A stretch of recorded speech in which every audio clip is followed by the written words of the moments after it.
दोस्तों, ये कहानी काल्पनिक है और स्टोरी टेलिंग के लिए यूज़ की गई है। यह एक ऐसे लड़के की कहानी है जिसे सुनकर आप सभी के कान खड़े हो जाएंगे। इस लड़के को फांसी की सज़ा सुनाई जाती है। जब उससे उसकी आखिरी इच्छा पूछी जाती है तो वह लड़का बेहद ही शातिर दिमाग से एक ऐसी आखिरी ख्वाहिश करता है जिसे सुनकर जज साहब तक हिल जाते हैं। काफ़ी सोच विचार के बाद उसे उसकी आखिरी इच्छा पूरी करने की इजाज़त मिल जाती है। उसकी आखिरी इच्छा यह होती है कि एक रात के लिए वह किसी भी लड़की से विवाह करेगा और उसके साथ सम्मानपूर्वक समय बिताएगा। इस लड़की की उम्र भी बहुत ज़्यादा नहीं होती, वह सिर्फ 18 साल का होता है। इस कहानी में सबसे बड़ा सवाल यही था कि इस लड़के से शादी करेगा कौन, क्योंकि जो भी लड़की होगी वह सिर्फ एक रात की दुल्हन बनेगी और अगले ही दिन विधवा कहलाएगी। क्योंकि उस लड़के को फांसी दी जानी थी। इसी सवाल के जवाब को जानने के लिए बने रहिए मेरी पूरी कहानी के साथ। कैदी नंबर 685 बहुत कम उम्र का लड़का था। उसके चेहरे पर एक अजीब सी गंभीरता थी जिसे समझ पाना आसान नहीं था। जब भी मैं उसे देखती मुझे लगता वह किसी गहरी सोच में डूबा हुआ है। उसके चेहरे पर मासूमियत और दर्द दोनों साफ झलकते थे। मुझे उसके लिए सबसे ज़्यादा दुख इस बात का था कि वह मौत की सज़ा का कैदी था। इतनी कम उम्र में इस दुनिया को छोड़ने जा रहा था, जबकि उसके लिए यह दुनिया अभी पूरी तरह खुली भी नहीं थी। मेरा मन करता था उससे पूछूं कि आखिर किस जुर्म की वजह से उसे यह सज़ा मिली। किसी गलती ने उसे मौत के रास्ते पर ला खड़ा किया, लेकिन उसकी आंखों की मासूमियत देखकर मुझसे उससे सवाल करने की हिम्मत नहीं होती थी। मेरा नाम कुसुम है और मैं जेल में इंस्पेक्टर के पद पर तैनात थी। पुलिस की नौकरी ने मेरे दिल को थोड़ा सख्त ज़रूर बना दिया था, लेकिन इस कैदी को देखकर मेरा दिल पिघल जाता था और मेरा दिमाग सवालों से भर जाता था। मैं उससे बहुत कुछ जानना चाहती थी, मगर जेल का माहौल ऐसा नहीं होता कि कोई अधिकारी किसी कैदी से खुलकर बात कर सके। आज मुझे ऑर्डर मिला कि कैदी नंबर 685 की सज़ा में अब सिर्फ 2 दिन बाकी हैं, यानी उसकी सज़ा का वक्त आ गया है। उसे उसके घर वालों से मिलवाया जाना था। मेरा दिल बुरी तरह घबरा रहा था, क्योंकि यह पहली बार था जब मैं किसी की मौत की सज़ा पाए कैदी को उसकी सज़ा से पहले की प्रक्रिया समझाने जा रही थी। मेरा मन बेचैन था और दिमाग उलझा हुआ। मैंने तय कर लिया था कि मैं इस कैदी से उसकी आखिरी ख्वाहिश ज़रूर पूछूंगी, क्योंकि मरने से पहले आखिरी इच्छा पूछना ही उसका एकमात्र अधिकार होता है। चाहे वह अपना पसंदीदा खाना मांगे, किसी खास इंसान से मिलना चाहे या कुछ और। आमतौर पर उसकी बात मानी जाती है। कैदी नंबर 685, जिसका नाम सूरज था, उसने भी उसकी आखिरी ख्वाहिश पूछी जानी थी, लेकिन उससे पहले उसके घर वाले उससे मिलने आए। मैंने देखा उसकी माँ उसे लिपट कर रो रही थी और कह रही थी कि उसे पूरा भरोसा है कि भगवान उसके बेटे को इस सज़ा से बचा लेंगे। उसका दिल कहता है कि उसका बेटा बेगुनाह है। और माँ को देखकर मेरे दिल में गहरी पीड़ा उठी। माँ भी कैसी होती है, मौत की सज़ा सामने हो फिर भी उम्मीद नहीं छोड़ती, जबकि सज़ा तो 2 दिन बाद तय थी और उसे टालना किसी के बस में नहीं था। असल में अगले दिन इतवार था, इसलिए मुझे आज ही यह जिम्मेदारी दी गई कि सूरज को उसके घर वालों से मिलवा दिया जाए, ताकि आगे की प्रक्रिया समय पर पूरी की जा सके। मेरा मन यही मान रहा था कि सूरज की आखिरी ख्वाहिश बस अपने घर वालों से मिलने की होगी और उसके बाद वह कोई और इच्छा नहीं रखेगा। शायद शांति से अपने अंत को स्वीकार कर लेगा, लेकिन मुझे नहीं पता था कि उसकी आखिरी ख्वाहिश इतनी अनोखी और सबको चौंका देने वाली होगी। घर वालों से मिलने के बाद उसे फिर से उसकी कोठरी में बंद कर दिया गया। अब उसके पास सिर्फ 48 घंटे बाकी थे। थोड़ी हिम्मत जुटाकर मैंने उससे हमदर्दी से बात की। यह पहली बार था जब मैंने उससे सीधे कुछ कहा। मैंने उससे पूछा कि मरने से पहले उसकी आखिरी ख्वाहिश हो तो पूरी हो गई, क्योंकि वह अपने घर वालों से मिल चुका है और अब उसके दिल में शायद कुछ बाकी नहीं होगा। मेरी बात सुनकर उसने तीखे लेकिन शांत स्वर में जवाब दिया कि ऐसा नहीं है, उसकी एक आखिरी ख्वाहिश अभी बाकी है और वह उसे हर हाल में पूरा करना चाहता है। सूरज ने बड़े भरोसे के साथ जवाब दिया और मुझसे कहा कि पहले मुझसे वादा करो कि तुम लोग मेरी आखिरी ख्वाहिश जरूर पूरा करोगे। मैंने उसकी कम उम्र पर तरस खाकर उससे कहा कि हाँ, हम पूरी कोशिश करेंगे, क्योंकि यह तुम्हारा हक है। मेरी बात सुनकर वह बोला कि ठीक है, लेकिन वह अपनी आखिरी ख्वाहिश किसी बड़े अधिकारी के सामने ही बताएगा, क्योंकि उसकी ख्वाहिश बहुत खास है और वह जानता है कि मैं अकेले किसी बड़े फैसले तक नहीं पहुंच पाऊंगी। उसकी बात सुनकर मुझे गुस्सा तो आया, लेकिन वह मौत की सज़ा का कैदी था और मैंने सोचा कि अब उससे उलझकर क्या हासिल होगा। आखिर वह सिर्फ 2 दिन का ही मेहमान था। मैंने उसे एसपी साहब के सामने पेश कर दिया। एसपी साहब ने बेहद नरमी से उससे कहा कि बताओ बच्चे, तुम्हारी आखिरी ख्वाहिश क्या है। मुझे हैरानी हो रही थी कि वह इतनी शांति से एक सजाए मौत के कैदी से बात कर रहे थे, लेकिन शायद वह भी जानते थे कि यह कई कैदी ऐसे होते हैं जिनका कसूर छोटा और सज़ा बहुत बड़ी होती है, जबकि बड़े अपराध करने वाले लोग खुलेआम घूमते रहते हैं। जब उससे उसकी आखिरी ख्वाहिश पूछी गई तो सूरज ने शांत लेकिन दृढ़ आवाज में कहा कि वह जिंदगी में पहली और आखिरी बार शादी करना चाहता है और एक दिन अपनी पत्नी के साथ सम्मान और सुकून के साथ समय बिताना चाहता है। उसकी यह बात सुनकर वहां मौजूद सभी लोग हैरान रह गए और कुछ पल के लिए कमरे में सन्नाटा छा गया। एसपी साहब ने समझदारी से जवाब दिया और कहा कि शादी करना कोई छोटी बात नहीं है। सवाल यह है कि तुमसे शादी करने के लिए राजी कौन होगा? तुम्हारे घर वाले भी ज़्यादा संपन्न नहीं हैं और तुम एक साधारण परिवार से आते हो। ऐसे में किसी लड़की का भविष्य भी जुड़ा होगा। उन्होंने उसे समझाने की कोशिश की, अगर वह चाहे तो किसी और ख्वाहिश का इंतज़ार करे, जैसे पसंदीदा खाना, किसी खास व्यक्ति से मुलाकात या कोई और इच्छा, जिसे वह पूरी कर सके, क्योंकि उसके जाने का दुख उन्हें भी है। लेकिन कानून सबके लिए बराबर होता है, चाहे उम्र कम हो या गलती छोटी लगे। उन्होंने यह भी कहा कि उसका केस बहुत उलझा हुआ है और बिना वजह किसी की मौत की सज़ा नहीं दी जाती। इसलिए उससे उम्मीद की गई कि वह कोई ऐसी इच्छा बताए जिससे पूरा करना संभव हो, क्योंकि यह तय है कि उसकी इस ख्वाहिश को पूरा करना बेहद मुश्किल होगा। सूरज बड़े इत्मीनान से बोला कि एसपी साहब, मैं आपसे यह नहीं कह रहा कि आप ज़बरदस्ती मेरी शादी कराएं। मैं आपको एक ऐसा तरीका बताता हूं जिससे मेरी शादी अपने आप हो जाएगी। आप हर कॉलोनी में माइक से यह ऐलान करवा दीजिए कि सूरज नाम का एक कैदी जो जेल में बंद है और जिसे 2 दिन बाद मौत की सज़ा दी जानी है, अगर कोई लड़की उसकी दुल्हन बनना चाहती है तो वह जेल में आ सकती है। उसके बाद सुनकर हम सब हैरान रह गए। सूरज ने हमसे यह भी वादा किया कि अगर कोई औरत खुद अपनी मर्जी से उससे शादी करने को तैयार होती है तो हम उसे रोकेंगे नहीं और अगली सुबह तक वह वही रहेगी। सूरज की समझदारी और हाजिर जवाबी ने हमें उलझन में डाल दिया था। हमने उससे कहा कि हम ऐलान तो करवा देंगे, लेकिन हमें पूरा भरोसा है कि उससे शादी करने कोई नहीं आएगा, क्योंकि कोई भी लड़की अपना भविष्य दांव पर क्यों लगाएगी? एक दिन के लिए दुल्हन बनकर अपने परिवार और समाज के सामने सवाल क्यों खड़े करेगी? लेकिन सूरज ने हमारी एक भी बात नहीं मानी और बस यही कहा कि आप ऐलान करवा दीजिए, यही उसकी आखिरी ख्वाहिश है। अगर इसके बाद भी कोई नहीं आया तो वह कोई और इच्छा नहीं करेगा और अपनी सज़ा को चुपचाप स्वीकार कर लेगा। उसकी आखिरी इच्छा को ध्यान में रखते हुए हमने उसके घर के इलाके में ऐलान करवा दिया और साफ शब्दों में यह भी बता दिया कि वह मौत की सज़ा का कैदी है और 2 दिन बाद उसे फांसी दी जानी है। इसे यह सब एक औपचारिकता और मजाक जैसा लग रहा था, क्योंकि हमें पूरा यकीन था कि कोई नहीं आएगा। लेकिन ठीक है, घंटे बाद सिपाही अभय ने आकर बताया कि जेल के बाहर एक लड़की आई है जो दुल्हन के कपड़ों में है और उसके साथ एक पंडित जी भी मौजूद है। यह सुनकर मुझे यकीन नहीं हुआ और मुझे लगा शायद वह मजाक कर रहा है। लेकिन जब मैं और एसपी साहब बाहर पहुंचे तो हमारी आंखें खुली की खुली रह गई। सामने एक बहुत ही जवान लड़की खड़ी थी जिसकी उम्र मुश्किल से 17-18 साल रही होगी और उसके साथ पंडित जी भी खड़े थे। पंडित जी को देखकर ऐसा लग रहा था कि उन्होंने इस शादी की पूरी जिम्मेदारी अपने ऊपर ले रखी है। उनके पास रजिस्टर भी था और लड़की पूरी तरह से तैयार दिखाई दे रही थी। उसके पहनावे और तैयारी से साफ लग रहा था कि यह सब अचानक नहीं हुआ, बल्कि पहले से ही सोच समझ कर किया गया था। उस पल मुझे पहली बार सूरज पर शक होने लगा कि आखिरकार उसने ऐसी अनोखी आखिरी शर्त क्यों रखी और इसके पीछे क्या राज छिपा है। एक दिन के लिए उसे अपनी दुल्हन से मिलकर क्या मिलने वाला था और यह लड़की आखिर कौन है, यही सवाल मेरे दिमाग में घूम रहा था। मैंने पंडित जी से पूछा तो उन्होंने बताया कि उन्हें खुद भी इस लड़की के बारे में ज़्यादा कुछ नहीं पता, बस इतना कि यह लड़की खुद उनके पास आई थी दुल्हन के कपड़ों में तैयार होकर और बोली कि उसे जेल ले चले क्योंकि वह सूरज से शादी करना चाहती है। पंडित जी ने कहा कि उन्होंने उसे बहुत समझाया कि ऐसा फैसला मत लो, लेकिन वह किसी की बात सुनने को तैयार नहीं है। वह बार बार यही कह रही है कि उसे सिर्फ सूरज से ही शादी करनी है। पंडित जी ने उसे यह भी साफ बताया कि सूरज मौत की सज़ा का कैदी है और 2 दिन बाद उसकी फांसी तय है। लेकिन लड़की ने बिना डरे कहा कि कोई बात नहीं, वह सिर्फ एक दिन सूरज के साथ रहना चाहती है क्योंकि वह उससे सच्चा प्रेम करती है। यह बात हमारे लिए बेहद हैरान करने वाली थी। हमें अंदाज़ा भी नहीं था कि सूरज को कोई लड़की इतनी गहराई से चाहने वाली होगी जो उसके लिए सब कुछ छोड़ने को तैयार हो।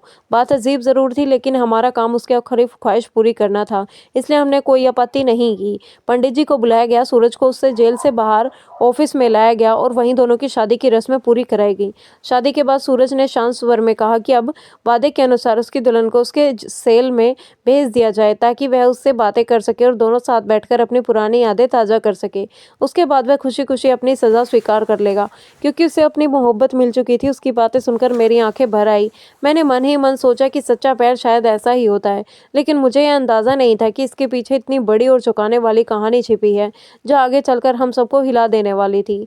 एसपी साहब ने हल्के मुस्कान के साथ मुझे इशारा किया कि उस लड़की को सूरज के सेल में बंद कर दिया जाए, क्योंकि वहाँ न तो कोई सुविधा थी और न ही ठीक से बैठने की जगह। उन्हें लगा कि वह लड़की खुद ही थोड़ी देर में बाहर आने की बात कहेगी। मैंने भी यही सोचा और उस लड़की को सूरज के सेल तक ले जाया गया, जहाँ मुश्किल से लोगों के खड़े होने की जगह थी। मैंने दोनों को अंदर बंद कर दिया और बाहर आ गई। मुझे लगा था कि कुछ ही देर में वह लड़की परेशान होकर बाहर आने की बात करेगी, लेकिन थोड़ी देर बाद मुझे अंदर से हल्की-हल्की आवाज़ें सुनाई देने लगी, जैसे कोई कुछ खोलने की कोशिश कर रहा हो। एक पल को मुझे शक हुआ कि कहीं सेल का दरवाज़ा खोलने की कोशिश तो नहीं की जा रही, लेकिन मैं निश्चित थी क्योंकि मुझे पता था कि उस दरवाजे को तोड़ना आसान नहीं था। मेरा यह मानना था कि सूरज अपनी आखिरी घड़ियों में अपनी प्रिया से बातें कर रहा होगा, इसलिए मैंने उन दोनों की बातों पर ध्यान नहीं दिया और न ही सुनने की कोशिश की। मुझे खुद को तसल्ली देने के लिए बस यही काफ़ी था कि उस सेल पर एक मजबूत ताला लगा हुआ था और उसे बिना चाबी खोला जाना नामुमकिन था। काफ़ी वक्त गुजर चुका था और मुझे नींद आने लगी थी। तभी अचानक उस सेल की तरफ से हल्की चीख जैसी आवाज़ आई। मैं तुरंत वहां पहुंची तो देखा कि वह लड़की जिसने सूरज से शादी की थी सेल के अंदर बैठी हुई थी। उसने घबराई हुई आवाज़ में कहा कि उसे तुरंत बाहर निकाला निकाला जाए, क्योंकि वह अब सूरज के साथ एक पल भी नहीं रह सकती। उसके चेहरे पर डर साफ नजर आ रहा था। उसने कहा कि उसके घर वाले उसका इंतजार कर रहे होंगे और उसे घर जाना है। बिना ज़्यादा सोचे मैंने जल्दी से सेल का दरवाज़ा खोला, उस लड़की को बाहर निकाला और फिर सूरज को अंदर बंद करके ताला लगा दिया और अपने कमरे में वापस आ गई। उस वक्त मुझे ज़रा भी अंदाज़ा नहीं था कि अगली सुबह मेरे लिए इतनी बड़ी आफत लेकर आने वाली है। सुबह होते ही एसपी साहब ने मुझसे पूछा कि मौत की सज़ा वाला कैदी नंबर 685 कहाँ है। मैंने सहजता के साथ कहा कि वह अपने सेल में ही होगा, लेकिन उन्होंने बताया कि वह कहीं नज़र नहीं आ रहा है और एक कांस्टेबल को उसे लाने भेजा गया था। उन्होंने मुझसे कहा कि मैं खुद जाकर सेल नंबर 685 की जांच करूं और देखूं कि कहाँ मुझसे कोई गलती तो नहीं हो गई है। यह सुनते ही मेरा दिल जोर जोर से धड़कने लगा और सांसें भारी हो गई। अगर वह कैदी गायब हो गया और उसने हमें धोखा दे दिया तो मैं क्या करूंगी। यही सोचते हुए मैं तेजी से सेल नंबर 685 की तरफ बढ़ी। वहां पहुंचकर देखा तो अंदर अंधेरा पसरा हुआ था। मैंने सामान्य तरीके से सूरज को आवाज़ दी, लेकिन कोई जवाब नहीं आया। मैंने टॉर्च जलाई तो देखा कि एक बेहद कमज़ोर सा आदमी सेल में के फर्श पर निढाल पड़ा हुआ था और पहली नज़र में ऐसा लग रहा था कि जैसे उसकी जान जा चुकी हो। मैंने घबराकर तुरंत सेल खोला, लेकिन जैसे ही मैंने उसे छुआ तो मेरे पैरों तले ज़मीन खिसक गई। तभी एसपी साहब भी वहां पहुंच चुके थे और उन्होंने भी उस दृश्य को देखा। उनके चेहरे से भी होश उड़ते साफ नजर आ रहे थे। उसी वक्त एसपी साहब गुस्से में मुझे डांटने लगे और कहने लगे कि इतने सालों के अनुभव के बाद भी मुझसे इतनी बड़ी चूक कैसे हो गई। मुझे शर्म आनी चाहिए और अगर मेरी लापरवाही की वजह से कोई बड़ी कार्रवाई हुई तो उसकी पूरी जिम्मेदारी मुझ पर ही डाली जाएगी। उनकी बातें सुनते ही मेरा दिल बुरी तरह टूट रहा था और मेरे दिमाग में बस यही घूम रहा था कि हमारे साथ इतना बड़ा धोखा कैसे हो गया, जिसे अब भुला पाना नामुमकिन था। मैं तो यही समझा था कि जो लड़की दुल्हन बनकर सूरज से मिलने आई है वह उसकी मोहब्बत में पागल और दीवानी है, लेकिन मुझे क्या पता था कि सूरज ने उसी लड़की का इस्तेमाल हमें धोखा देने के लिए किया है। असल में सूरज खुद दुल्हन के कपड़ों में जेल से बाहर निकल गया था और हमारे सामने उस लड़की को छोड़ गया था। अब उस लड़की को मौत की सज़ा नहीं दी जा सकती थी, क्योंकि सज़ा उसी को दी जाती है जो अपराध का दोषी हो, और यहाँ मौत की सज़ा का कैदी सूरज था, न कि वह लड़की। जब पूछताछ के लिए उसे हमारे सामने बिठाया गया तो वह मर्दाना कपड़ों में थी और बिल्कुल डरी हुई नहीं लग रही थी। उसने हमसे साफ कहा कि हमने सूरज के साथ अच्छा नहीं किया और वह मौत की सज़ा का हकदार नहीं था। यह बात वक्त खुद साबित करेगा। उसने आंखों में आंखें डालकर यह बात कही तो उसे पर ज़्यादा गुस्सा आने लगा, लेकिन मैं कुछ नहीं कर सकती थी। एसपी साहब ने तुरंत आदेश दिया कि सूरज को हर हाल में जल्दी से जल्दी ढूंढा जाए, क्योंकि 2 दिन बाद हमें जवाब देना है और उसे फांसी के फंदे तक पहुंचाना हमारी जिम्मेदारी है। लेकिन वह हमें चकमा देकर भाग चुका था। एसपी साहब गुस्से में मुझे खरी खोटी सुनाने लगे और कहने लगे कि मेरी ड्यूटी मर्दों की जेल में नहीं होनी चाहिए थी, क्योंकि औरत मर्दों की चालें नहीं समझ पाती। उनकी बातें मेरे दिल को चीर रही थी और मैं खुद को संभाल नहीं पा रही थी कि इतना बड़ा धोखा मेरे साथ कैसे हो गया। मैंने एक इंसान पर भरोसा किया, एक लड़की पर तरस खाया, उसकी शादी करवाने में मदद की और उसी ने मेरी आंखों में धूल झोंक दी। अब हमारे पास सिर्फ 2 ही रास्ते बचे थे, या तो उस लड़की के माँ बाप तक पहुंचा जाए या फिर सूरज को ढूंढा जाए। लेकिन वह रात के अंधेरे में कहाँ गया, इसका हमें जरा भी अंदाजा नहीं था, क्योंकि वह सुबह करीब 4 बजे यहाँ से निकल चुका था। इन सब के बीच मेरा पूरा ध्यान उस लड़की पर टिक गया था, क्योंकि सबसे बड़ा सवाल यही था कि आखिर वह लड़की सूरज की जगह बैठने के लिए कैसे राजी हो गई। कैसे उसने उसे अपना पति मान लिया और कैसे उसने यह सोच लिया कि सूरज के हिस्से की सज़ा वह खुद सह लेगी। इतनी गहरी मोहब्बत किसी अपराधी से यूं ही नहीं हो सकती, क्योंकि अगर सूरज वाकई बुरा होता तो कोई लड़की उसे इस हद तक चाह ही नहीं सकती थी। जब मैंने उस लड़की से उसके माँ बाप के बारे में पूछा तो उसने बिना झिझक साफ बता दिया कि वह संजय की बेटी है और संजय पास के ही गाँव में रहता है। संजय को बुलवाना हमारे लिए मुश्किल नहीं था, लेकिन मैंने सोचा कि जब लड़की खुद मेरे सामने बैठी है तो क्यों ना सारी बात उसी से सुन ली जाए। तभी उसने एक अजीब सी बात कही और बोली कि वह सूरज भाई के बारे में एक एक बात सच सच बताने को तैयार है। यह सुनकर मैं हैरान रह गई, क्योंकि वह अपने पति को भाई कह रही थी। मैंने तुरंत उससे पूछा कि उसने सूरज को भाई क्यों कहा, क्या वह उसका सगा या रिश्ते का भाई है, या फिर यह सब कोई नाटक था। उसने साफ कहा कि सूरज उसका रिश्ते का भाई नहीं है, लेकिन वह उसे भाई जैसा मानती है और उसकी मोहब्बत समान और भरोसे वाली है, कोई गलत अर्थ निकलने वाली नहीं। और मैंने उससे पूछा कि अगर ऐसा है तो उसने यह सब क्यों किया, शादी क्यों की, और क्या यह सब हमें धोखा देने और सूरज को भगाने के लिए किया गया था। उसने पूरी गंभीरता से कहा कि ऐसा बिल्कुल नहीं है, और सूरज कल शाम तक खुद लौट आएगा, क्योंकि वह जिम्मेदारी से भागने वाला इंसान नहीं है। उसने कहा कि वह अब उसकी पत्नी है और सूरज इस जिम्मेदारी से कभी पीछे नहीं हटेगा। उसकी बातें सुनकर मैं पूरी तरह चौंक गई, और जब उसने आगे अपनी कहानी सुनाई तो मैं और भी परेशान हो गई, यहाँ तक कि मुझे अपना फैसला बदलना पड़ा और पूरे मामले की दोबारा जांच करने का मन बना लिया। लड़की ने अपनी कहानी शुरू की और बताया कि उसका नाम भावना है और उसकी बड़ी बहन की सगाई सूरज से हो चुकी थी। सूरज बचपन में ही बहादुर और डिनर लड़का था, जिसने कभी डरकर पीछे हटना नहीं सीखा था। वह उसके पिता के दोस्त का बेटा था, इसलिए उसके माँ बाप भी उस पर बहुत भरोसा करते थे। जब बड़ी बहन की सगाई सूरज से हुई तो उसका घर आना जाना बढ़ गया और दोनों परिवारों के बीच रिश्ता मजबूत हो गया। गाँव का माहौल अक्सर अजीब और अनिश्चित होता था। एक रात सूरज अपनी मंगेतर से मिलने उनके घर आया। उस दिन उसके माँ बाप घर पर नहीं थे और घर में सिर्फ वह और उसकी बहन मौजूद थी। सूरज पिछले दरवाजे से आया, जिससे वह समझ गई कि वह दीदी से मिलने आया है। दीदी रसोई में चाय बनाने लगी और वे दोनों आपस में बातें कर रहे थे। तभी अचानक दरवाजे पर किसी के जोर जोर से आने की आहट हुई।